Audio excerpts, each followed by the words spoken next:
औज़ुबिल्लाहि मिनश्शैतानिर्रजीम बिस्मिल्लाहिर्रहमानिर्रहीम। प्यारे बच्चों, अस्सलामु अलैकुम।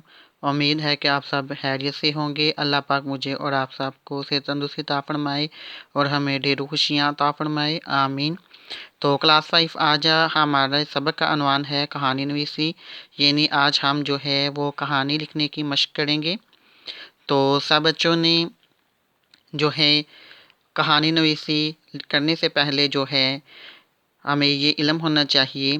आपने इसको गौर से समझना है और पढ़ना भी है, और इसको आपने ज़हन-नशीन भी रखना है और याद भी करना है कि कहानी नवीसी करते कैसे हैं, किसे कहते हैं। तो कहानी लिखना एक फ़न है जिसके कुछ असूल दर्ज झैल हैं। असूल नंबर 1, कहानी का आगाज़ दिलचस्प होना चाहिए। आम तौर पर कहानी को एक दफ़ा का जिक्र है कहते हैं कि किसी जंगल या गाँव में जैसे अल्फाज से शुरू किया जाता है। असूल नंबर 2, कहानी का ताल्लुक़ गुज़रे हुए ज़माने यानी ज़माना माज़ी से होता है, इसलिए फ़िक्रे के आखिर में यानी जुमला लिखते हुए आखिर में जुमले के था, थी या थे का इस्तेमाल होता है।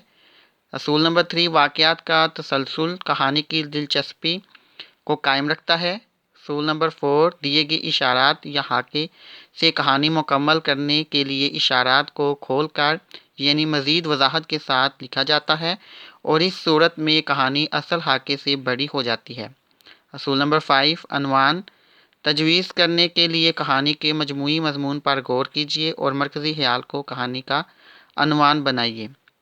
पॉइंट नंबर 6 यानी असूल नंबर 6, कहानी के अख्ताम पर इसका नतीजा या अखलाकी सबक लिखना ज़रूरी है।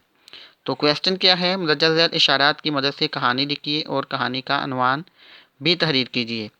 तो सब बच्चों ने जो है कहानी नवीसी की जो है मशक करने के लिए ये आज आपको एक वर्कशीट करवाई जाएगी इसकी प्रैक्टिस के लिए। तो सब बच्चों ने इस वर्कशीट की जो है वो फ़ोटोकॉपी करवानी है और इसको मुकम्मल हल करने के बाद आपने जो है अपनी कॉपी पे स्टेपलर करना है या इसको चिपसा करना है।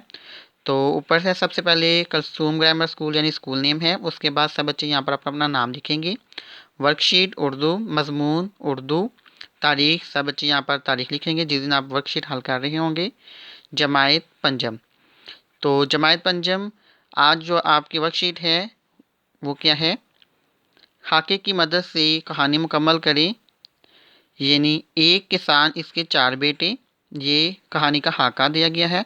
तो आपने इस खाके को खोलकर यानी ये देखें कि यहाँ पर लिखा हुआ है कि दिए गए इशारात या खाके से कहानी मुकम्मल करने के लिए इशारात को खोलकर और मज़ीद वज़ाहत के साथ लिखा जाता है। यानी आपने इशारात को खोलकर और मज़ीद वज़ाहत के साथ जो है वो लिखना है।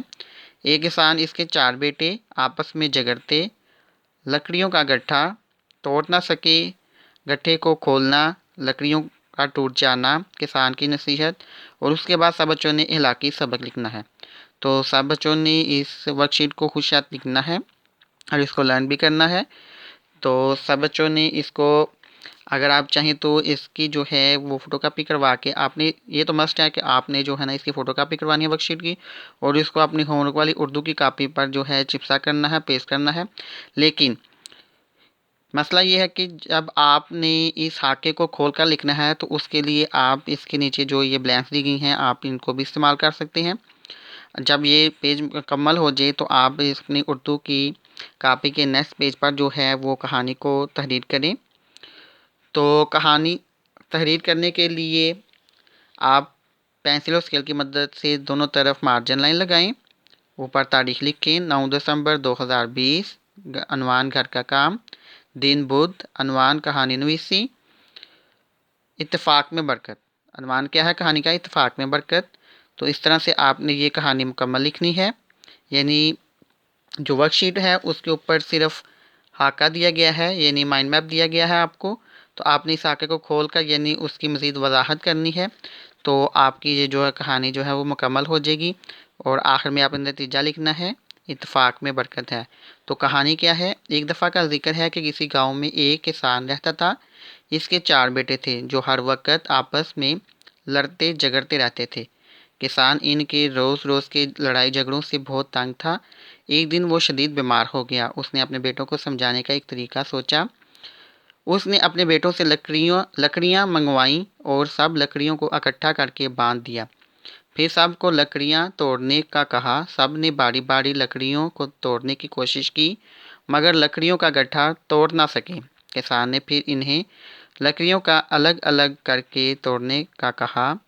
फिर उन्हें लकड़ियों को अलग अलग करके तोड़ने का कहा, तो सब लकड़ियाँ आसानी से टूट गईं।